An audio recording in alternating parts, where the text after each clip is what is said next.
So just before we start, feel free to take any notes because it will help you in the practice questions and the Kahoot. And if you have any questions, just ask us in between.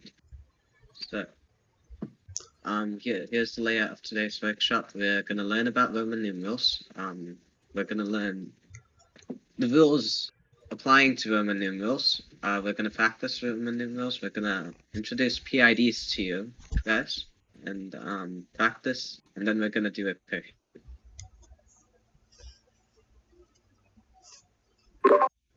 Okay, so a little about Roman numerals history. It originated from ancient Rome, and it has 7 symbols: the I, V, X, L, C, D, M. It was first used around 900 and 800 BC, and it was created so Rome could have a common method of counting to be used in trading and communication. Nowadays, it appears in building cornerstones, movie credits and titles, ships, and sporting events like the Olympics and the Super Bowl. It also appears in some jobs like astronomers. They use it to designate moons. Chemists use it in the periodic table. Writers use it in the table of contents and scripts, and music theorists use it in notation symbols.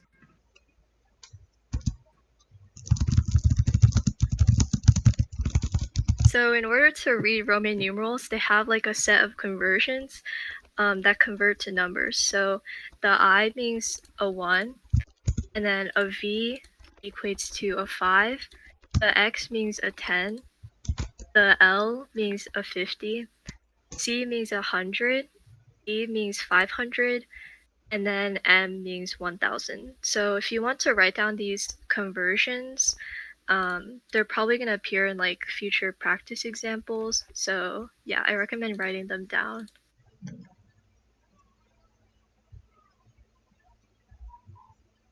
Rules for Roman numerals. So first up, you can't have the same Roman numeral more than 3 times in a row. So as long as you have 3 or less of the same Roman numeral, then you're fine. But if you have 4, then it wouldn't be considered a Roman numeral. So here are like some of the fake Roman numerals. So one of them is I, V, and I, and that's because you can't have, like, you have to have the same symbols grouped next to each other. So if you have like a Roman numeral on one side and one on the other side, then it wouldn't be considered a Roman numeral. And the same with L, C, and L. And then for V, V, V, and V, it would just be that it has more than 3 Roman numerals and it wouldn't be considered one. Okay, so the way you would write the number 4, you can't put 4 I's together. So you have to place a smaller Roman numeral before a greater one. So to write 4, instead of doing 4 I's, you write IV, which means 1 before 5, which is 4. And then this is a practice to just like write if 1, 2, 3, and 4 are Roman numerals or not.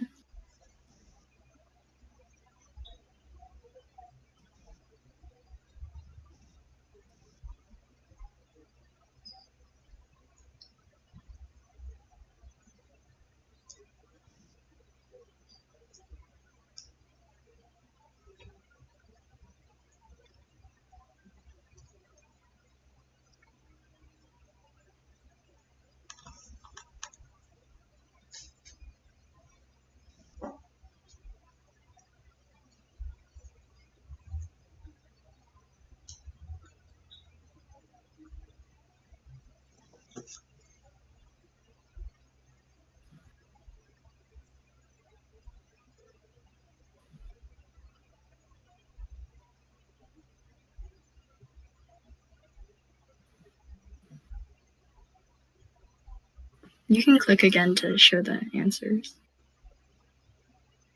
So the first one is no, because there's 4 I's in a row. Second one is yes, because there's only 3 I's in a row. And then third one is no, because the I's are separated and not grouped together. And the last one is yes, because the C's are grouped together. So here's a few practice examples for Roman numerals. So we have VI, IX, DI, and CV. Type your answers in the general discussion.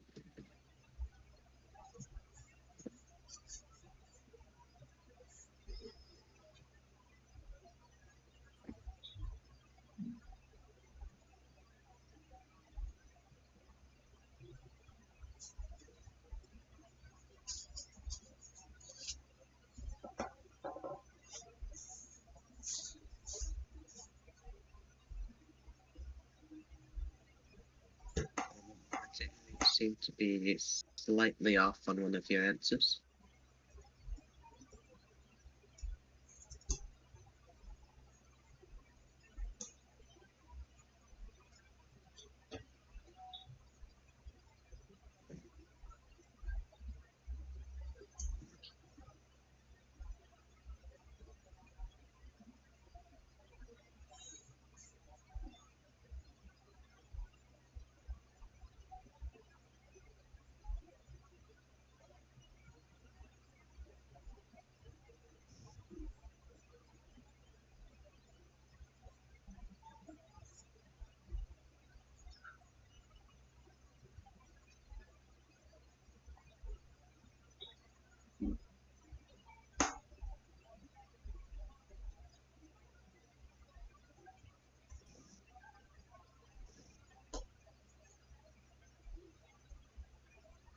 So I'm gonna reveal the answers now.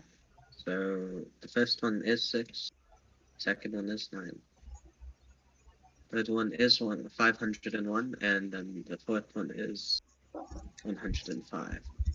So here's a few harder questions for Roman numerals. So you have CLI, MMXC, XLC. Oh, whoops. Ah, you didn't see that.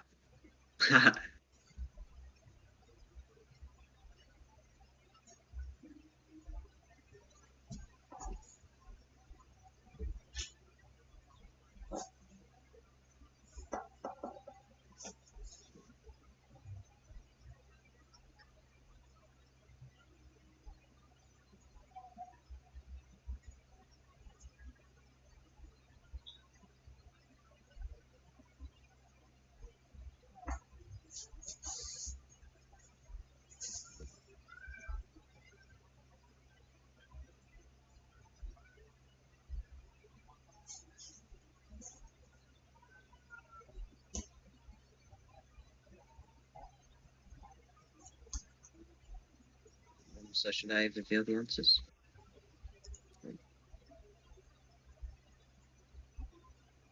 Okay, I'm just gonna go ahead and reveal the answers. So the first one is 151, second one is 2090, and the third one is 41.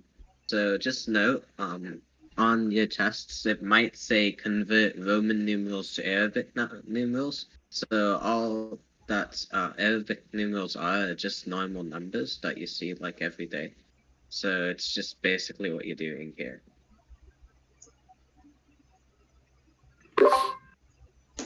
So you can also do operations with Roman numerals. They can be added, subtracted, multiplied, and divided.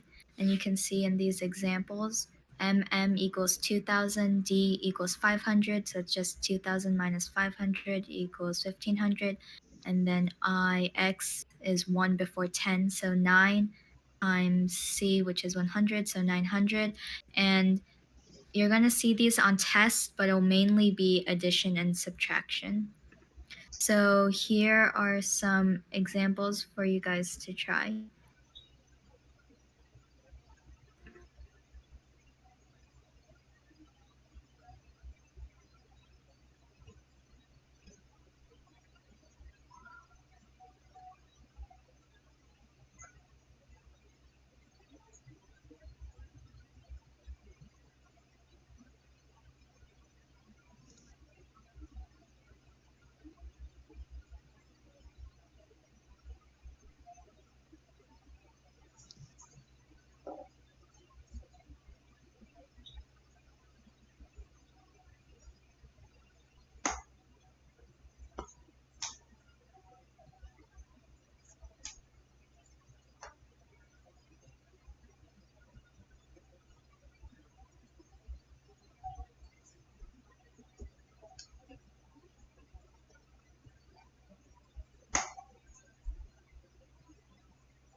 Okay. So for the first one, it's the CC. They're both 100, so it's 200, and then it's the I before X, so it's a 9, so 209.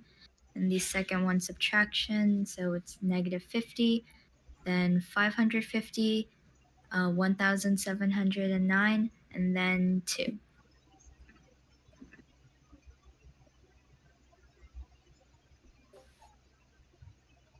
So that was basically all of the Roman numerals for this workshop. So if you have any questions, then you can go ahead and ask them, or like unmute or type them in the Math General discussion.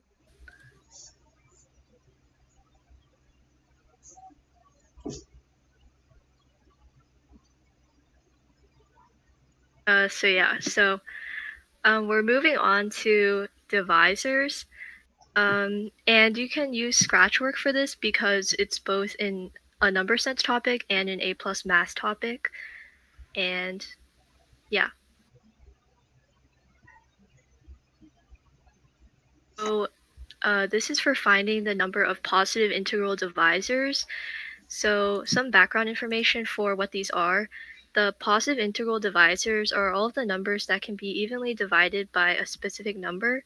So for example, 28 has 6 positive integral divisors because it can be divided by 6 positive integers. See this type of problem, there are 3 steps that you have to do. So first you're going to take the prime factorization of the number, and then you're going to add 1 to each exponent, and then multiply the added exponents together. So here's like an explanation for this. So how many positive integral divisors does 45 have? So the first step is you're going to prime factorize 45. So it divides into the numbers 5 and 9, and 5 goes to the exponent of 1, and then 9 can be further divided into 3 and 3, which is 3 squared and has an exponent of 2. And then the second step is you're going to add 1 to each exponent. So you add 1 to the exponent of 1, that's next to 5, so 1 plus 1 is 2. And then 3 has an exponent of 2, so you're going to add 1 to it to get 3. And then the last step is just multiply the two numbers together. So 2 times 3 is 6 positive integral divisors. And this works because of counting and probability. So whenever you add 1 to the number that you get from the positive, or like the number that you get after you prime factorized it, then this creates a new divisor, which is how it works for finding the positive integral divisors.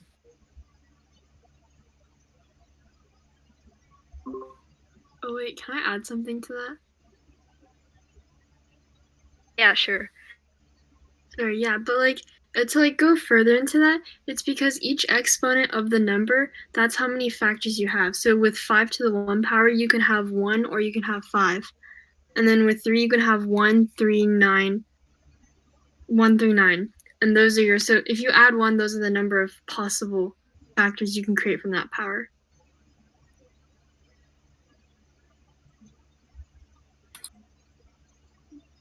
Okay, this is an example you guys can try. Find the number of PIDs of 54. So for this one, you would do,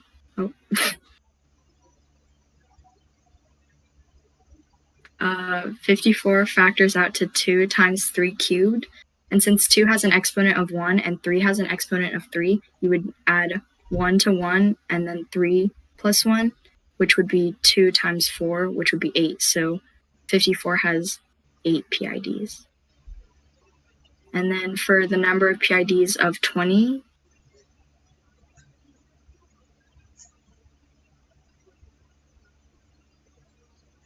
you would factor 20 to 2 squared times 5. And since 2 has an exponent of 2 and 5 has an exponent of 1, you would add 1 to 2 and 1 to 1, which would be 3 times 2, which is 6. So 20 has 6 PIDs. Okay, and you guys can try to find the number of PIDs of 28.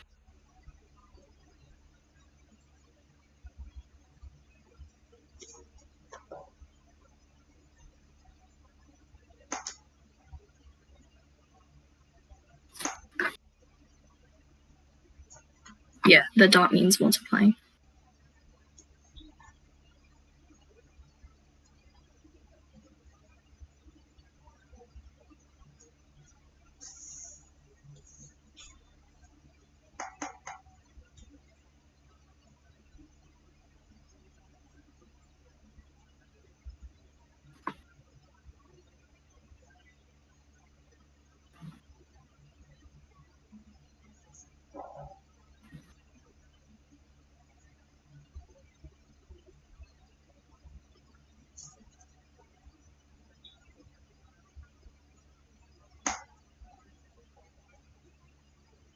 Yeah, that's right. It has 6 PIDs, but you only need to find the number. You don't need to find like the individual ones.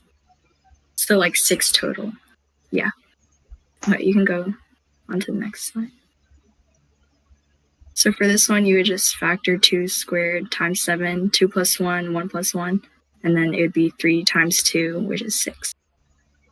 Okay, and then this, find the number of PIDs of 1,000.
Yes, it's 16.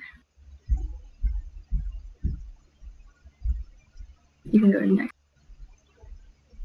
So 1,000 factors to 2 cubed times 5 cubed, or 10 cubed, which is 2 times 5 cubed. So you just add 3 plus 1 and then 3 plus 1 again, which is 4 times 4, which is 16.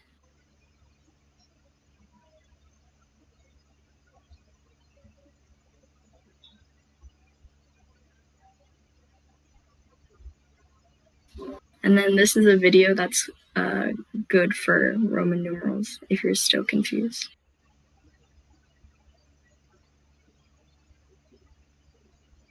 And then there's an optional 10 number sense questions worksheet and 5 A+ math questions worksheet for practice.